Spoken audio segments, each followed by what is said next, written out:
you need to provide the resources for them to actually make the stuff. Yeah. Right. It's like, you can't be like, hey, go make a sculpture, that takes money. I think providing that.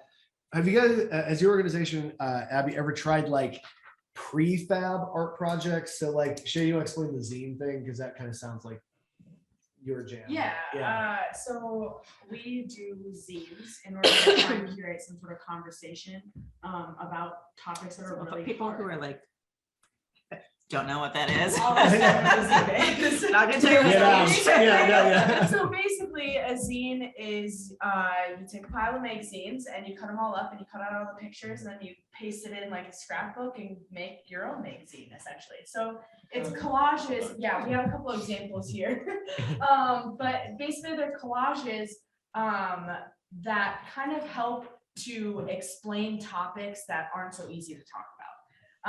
So we've done a number of different zine exchanges now with different schools and organizations and things like that. What was interesting about the way we did them?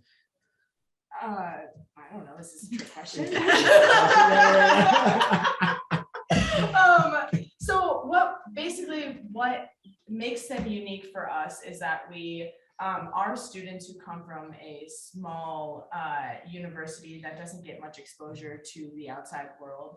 And a very massaged answer, my friend. That's good. Yeah. And so we are able to partner with organizations that probably wouldn't normally partner with us, but we're able to convey our message through something like this that looks different than an academic writing or a white paper or something like that, where that's a lot of words on a page that people may not be interested in reading. But if you give them pictures and you give them images and you explain it to them in a way that they're going to understand, it really helps to get that point across so that people are able to comprehend and understand topics and talk about topics that may not have been able to be talked about before. And the other thing we were doing these cross-cultural zine exchanges, which Shay is too modest, we have a methodology at the IDH to help people talk about medical communication and the ways that different medical conditions, including PTSD, imagine the irony of me then having it, to actually help family members and colleagues understand like what it actually means to be, the phrase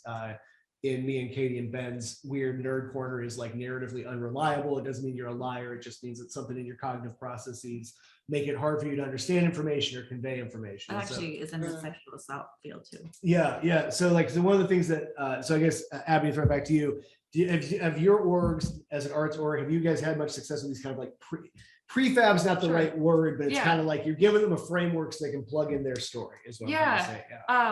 It's actually a program we're really trying to grow right now. And it started off through a program called Family Art Kits, where during the pandemic, we noticed that kids were having access to in-person art things to express themselves because they weren't going to school. So they didn't have the supplies, they didn't have the tutorials, the teachers weren't in the space with them. So we hired artists to come in and create a tutorial. We gave them the kits and we dropped them off all throughout the county. You could pick up a kit and you could go watch this video on our YouTube and do this art project at home. But so that's like a first step into this. And we recently got funding to expand this into adults, talking about framework and talking about like deeper problems and deeper issues other than just create a picture book. We're talking about how do we take a theme and apply that and use that to make it relatable to your actual life. Yep. But I think that's a really great framework to actually, like, you want to give the tools. You don't want to say it has to be this way, but you also want to give the resources to be able to do it. Makes it less scary. Exactly. Yeah. Right?